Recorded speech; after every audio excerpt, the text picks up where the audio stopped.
Now, welcome to today's video.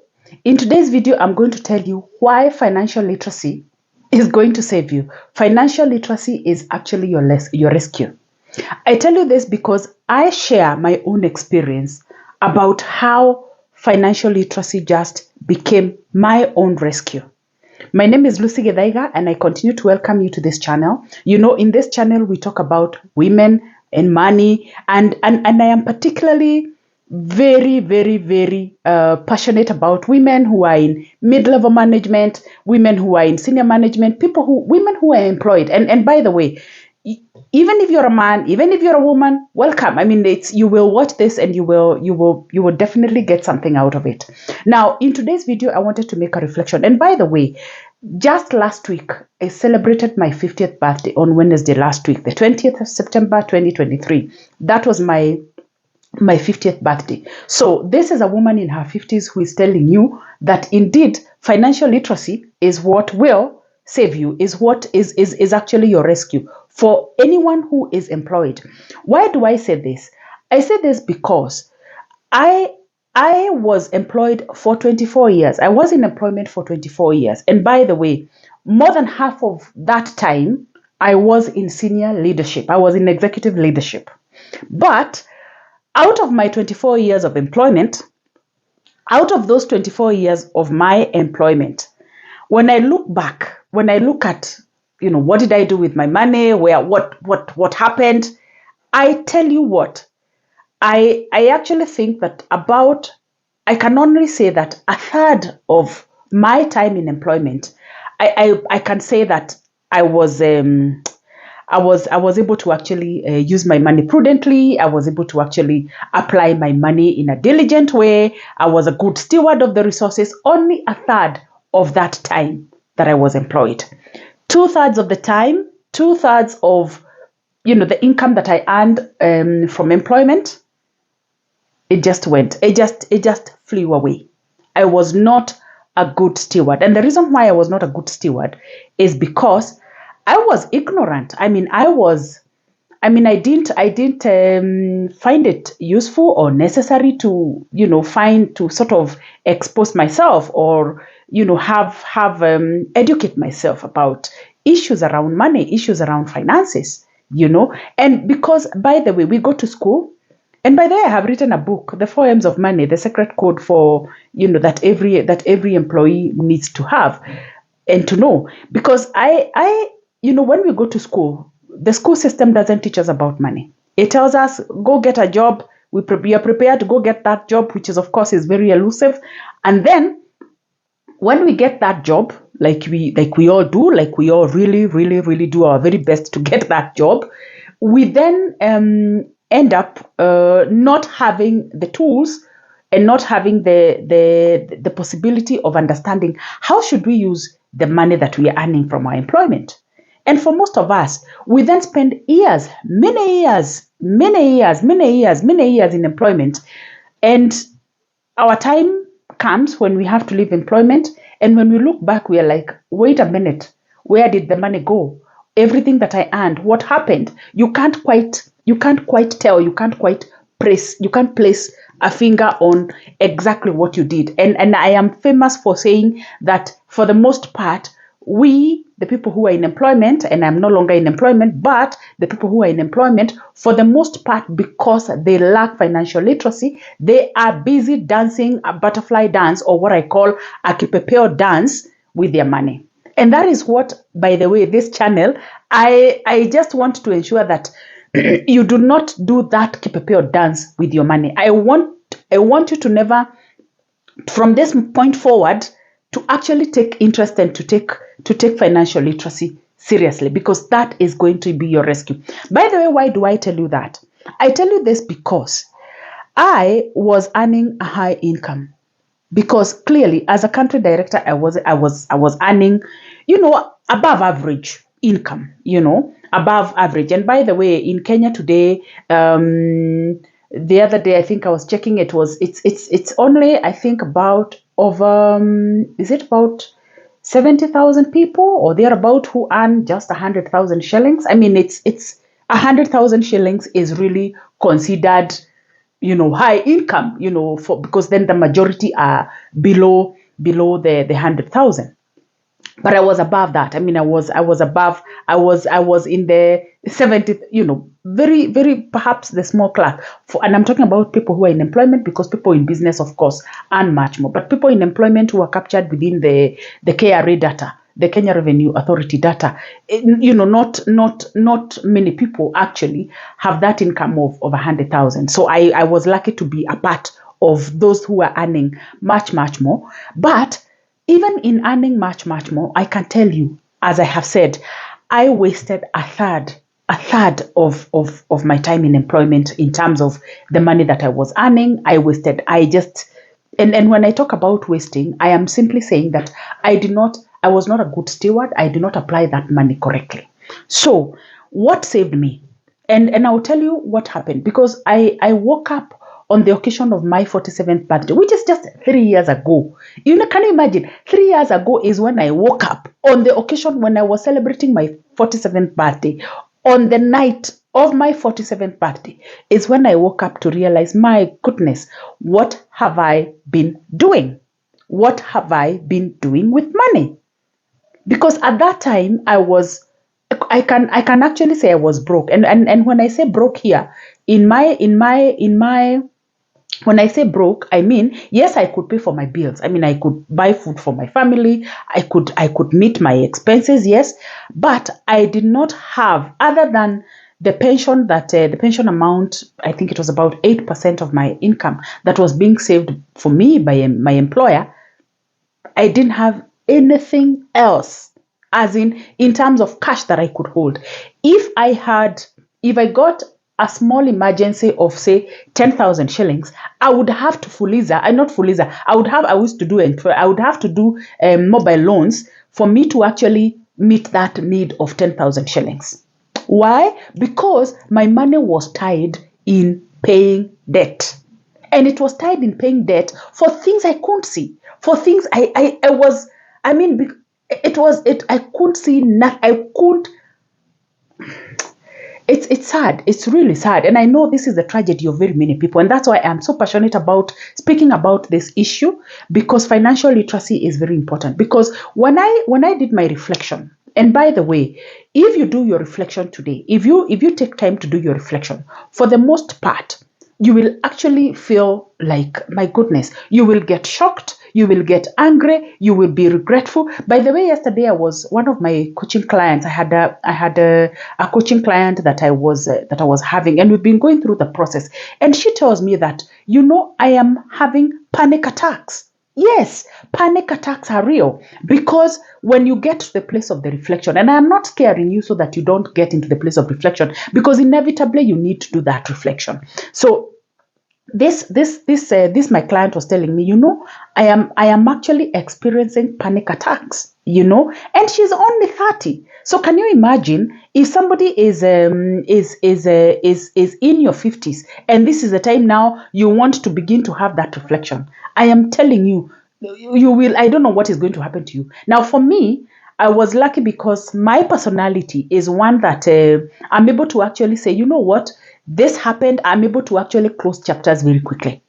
That is what saved me, because I was able to actually do my reflection. And when I did my reflection on my 47th birthday, 3 years ago to be precise, when I did my reflection about my money, about looking at where my money is, I mean, I was angry with myself and, of course, with others. I was shocked. I mean, I was like, how could I, a whole country director, a whole woman leader, a woman of 47 years, a whole me, and I was just, I didn't have nothing except, what was in the pension statement. Really? How did that happen? I was regretful. I mean, I was regretting so many things. I mean, I regretted so many things. I was like, why did I do this? Why did I do the other? Why did I get involved in businesses I didn't understand? Why did I get involved in things, for sure, which I didn't like pay attention? Why was that the case? I mean, and what happens is that many people who get to that place of that reflection, two things can happen. One, it's like there are two routes. Once you get to that reflection, and I've seen people who get to that reflection, and they either get completely stuck and they cannot see a way out. They are like, I am done, I am doomed, so they get stuck. Now those ones, I don't know, it will take some what is it called, some bulldozer effect to get them out of that place of being stuck, right? Fortunately, I didn't get stuck. So I went on to the other route where I said I am going to take action. And the action I took is just hiring a coach. I hired a coach. And through the process of hiring a coach, I was able to act. That's when I began to delve into financial literacy. Yeah, that's when I began to understand, oh my goodness, the things that I didn't know about how to do this managing money, how to do the things that I talk about, and understanding what I was doing wrong, right? And I did not stop there. I then went into the place of action. So I took action, and that's why a coach is so important, because beyond just getting the knowledge, beyond just knowing that, okay, this is wrong, I am not doing this right, I am not doing this right, yes, I should do this. Beyond that, a coach holds your hand and holds you accountable. So there's a lot of discipline that goes around in the coaching process. There's a lot of accountability that goes on in the coaching process, and that's what helped me. Had I just, decided, let me educate myself, and it's good. It's the first step of educating yourself. It's really, really important. But there has to be the next step of you taking action, and taking action from a place of information that helps you to really look at all the pieces. Look at all the pieces in your journey, so that you can begin to actually put your things in order, so that you can put your money back on course. And that is exactly what I did. And it is the reason why, from a place of feeling angry, shocked, regretful, 3 years later, I am not in that space of regretting, shock, and anger, because I am more purposeful, because I took action. And I believe this should be the journey for everyone who is earning an income. And for me, I decided, you know what? I actually took it up as a burden on myself, and I said, how many other women out there who are earning a high income? They are in mid-level management, they are in senior management, they are leaders, they are working. I mean, when you look at them, everything looks like they are together. They dress up, they do their makeup, they go out, they're reporting to work every day. They are supporting their teams. They are helping their teams to grow. They are helping their organizations to grow. They are helping their companies to grow. But in their own life, their money, their financial life is something else, because they haven't taken time to reflect, and they haven't taken time to actually get into the way of financial literacy. They haven't been able to say, I want to hire a coach so that I can be able to actually, get onto the journey. Because you can, of course, you can take your time. You can decide, oh, you know what, I don't want to confront that. I know it is a difficult piece. The more you delay in terms of confronting that piece around where, looking at your financial life and being able to actually say, okay, this is where I am, the more you delay, the more it becomes difficult for you, especially for you who is in employment. The more you continue to edge closer to the day you're leaving employment. I always tell people who are in employment that employment is not permanent. There will come a day when you will leave. How are you preparing for that day when you will leave employment? And yesterday I was posting something, and I was saying there are 3 ways. By the way, inevitably, 3 things that can happen that will sort of bring your day when you leave employment. Either you can lose your job, you can be sacked. You can be sacked for many reasons, for different reasons. Your employer can have, may not necessarily have the possibility to continue keeping you for different reasons, internal, external, whatever. I mean, and we know, in this current situation where, we sort of are experiencing a bit of a recession, many employers are not able to keep their people. So it's true. You might lose your job, not on account of your performance. You might actually be great at your performance, but your employer can no longer keep you. So they have sacked you. We can keep it. We can give it a good word and say, okay, you are relieved of your employment. Or you can decide, you know what? I am taking on a different path. So I'm going to sack myself like I did. I'm going to sack myself. And so that's another route. And then you can also decide, okay, me, I am going to stay on until the day I retire. Either way, someday you will leave. And you need to begin to prepare yourself. And the first thing that you need to do is to actually financial literacy, financial education. It is so important because that is what is going to be your rescue when it comes to you preparing yourself for that day when you will leave, for that time when you will leave, either living by voluntarily or involuntarily or through that that retirement situation. So for me, when I if at my on my 47th birthday, and I'm talking about 3 years ago, if 3 years ago anybody would have, if my employer 3 years ago would have told me we cannot continue to keep you, I swear I don't know what I would have done. I was living paycheck to paycheck. And by the way, even the money that was being saved for me in the pension, because I wasn't saving anything, do you know, I actually used to have, I had the capability of at least maybe putting away 3 million in saving or investment. I would have done that, but I didn't. What was I doing with my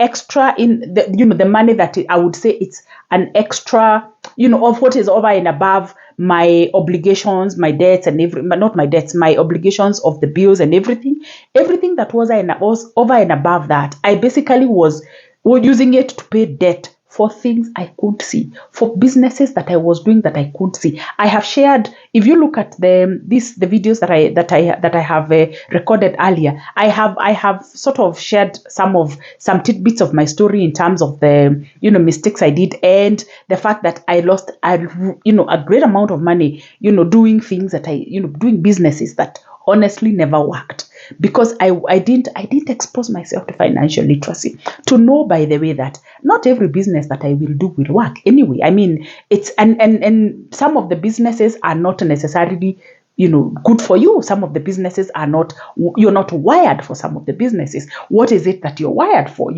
and so I only began to discover that and to understand that when I took financial literacy seriously, when I took financial education seriously, and that became my rescue. And no wonder 3 years later I was able to actually finish off paying those debts within a very short time, because then I reorganized the way I work with money. I then became conscious about what kind of business should I be doing, what should I be, what is it I should be working on, and coaching became my path, speaking became my path, writing became my path. As a matter of fact, on that 47th birthday, I made a decision to write my first book, The Unbeatable Spirit, which is actually a book that helps you to see, okay, you know what, you can have made all the mistakes, but you can still arise. You can still say, you don't want to stay stuck. You want to come back. You want to learn the lessons from the mistakes that you have made with money, and then you just keep on going with your journey. Now on my 50th, just last week on my 50th birthday, I released my second book, which is called The 4 M's of Money, the secret code that every employee needs to know. And the 4 M's of money are: first M is make money, second M is manage money, third M is multiply money, and fourth M is mesh money. And if you would like to have a copy of that book, I am selling it as an ebook. It goes for 1,000 shillings. You can just reach me out. You can either put it in the comment and I can get in touch with you, and I can always tell you how to sort of get the book. And it's a book that actually begins to help you understand why it is important for you to really take financial literacy seriously. Because if you don't, I can tell you, years will go and go. But can you imagine that if I did not take financial literacy seriously and financial education seriously 3 years ago, I would still be doing the things I was doing. I would still be, running and moving from one debt payment to another. And before I know it, my years would just have gone. And because I was working for the NGO sector, and the NGO sector with this economic recession and everything, I mean, there is, I mean, job loss and restructuring and everything was something that we were dealing with, and I was dealing with as a leader because of reduced resources. So I mean, I would have found myself in a situation where I cannot continue working because of the fact that, I mean, there is probably no resources, because donors began to ask a lot of questions. I mean, our donor began to ask a lot of questions, which questions that they were not asking before. Why? Because the money is shrinking. The funds are shrinking, and because the funds are shrinking, it's now the time to really ask where is the money going, where are the funds going. And I can tell you, by the time I was leaving employment, actually, and I worked for an organization where we were sort of a donor organization supporting other NGOs, we went on a serious and significant reduction of partners. We shrunk our partners from I think we had do I remember, was it how many partners? Gosh, I can't remember. But anyway, we shrunk our partners by more than 50%. More than 50%. So, I mean, that I knew, and I could see that where this thing was headed was a situation where we are starting with partners. And of course, if you're reducing partners, it means that you also have to reduce the staff at the workplace. And so you may not necessarily be the only woman or the only man standing. You might also find yourself on the axe. I remember in one of the staff meetings, for my team, it was clear that one of the staff members had to go. It was clear.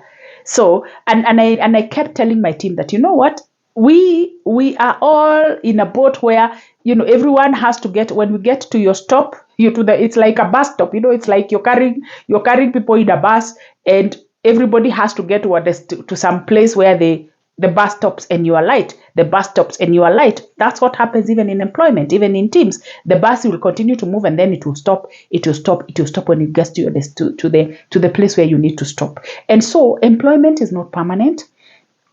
There will come a time when you will leave employment, and therefore, because that time is coming, I want to encourage you to take financial literacy seriously, financial education, seriously. And for me, I carry the burden of women who are in mid-level management, who are in senior management, because women who are in mid-level management and in senior management, professional women who are in mid-level management, senior management, these are women who are earning a reasonable income. And because I was there earning a reasonable income and basically singing and dancing the butterfly dance, I feel that I need to actually just shout at the top of my voice for the African woman, for the woman on the African continent who is employed in senior management, in mid-level management, to actually get their act together when it comes to money, and to begin taking seriously this whole subject of financial literacy, getting a coach who will sort of help you to sort of make it possible for you to organize your money. And so I will be I have programs that I run. For example, one of the programs that I am running and preparing to run, I run challenges. I have a 5-day challenge that will be coming up soon, which is called Manage and Multiply Your Money, because I want you to begin to get to the place of, getting that space where you really must manage and multiply your money. But even as you wait for that challenge, please come, get this book, The 4 M's of Money, the secret code that every employee needs to know, so that you can read and begin to say, oh my goodness, yes, it is important for me to get this financial literacy, to get this financial education, because been there, done that. And today, to be honest, if I am to sort of roll back the clock, by the way, if I was to be really honest with you, for a period of about 5 years, yes, from the time I hit 42, from the time I hit 42 to 47, and I've said about, I sort of, a whole 2/3 of my time in employment, of the income I earned, basically I danced the kipepeo dance with it, I danced the butterfly dance with it. But the biggest dance, as in the time when the DJ was really on the, was really on the deck, and I was dancing and dancing and dancing that butterfly dance. It was actually my last, like, 5 years of my time in employment, from age 42 to 47. That is when I really went out of my way to do that. But I mean, I was dancing and dancing and dancing. And let me tell you, my dance, my butterfly dance, when I look back, I ended up wasting the opportunity to invest 15 million shillings. I lost 15 million shillings in the butterfly dance because I did not take financial literacy seriously.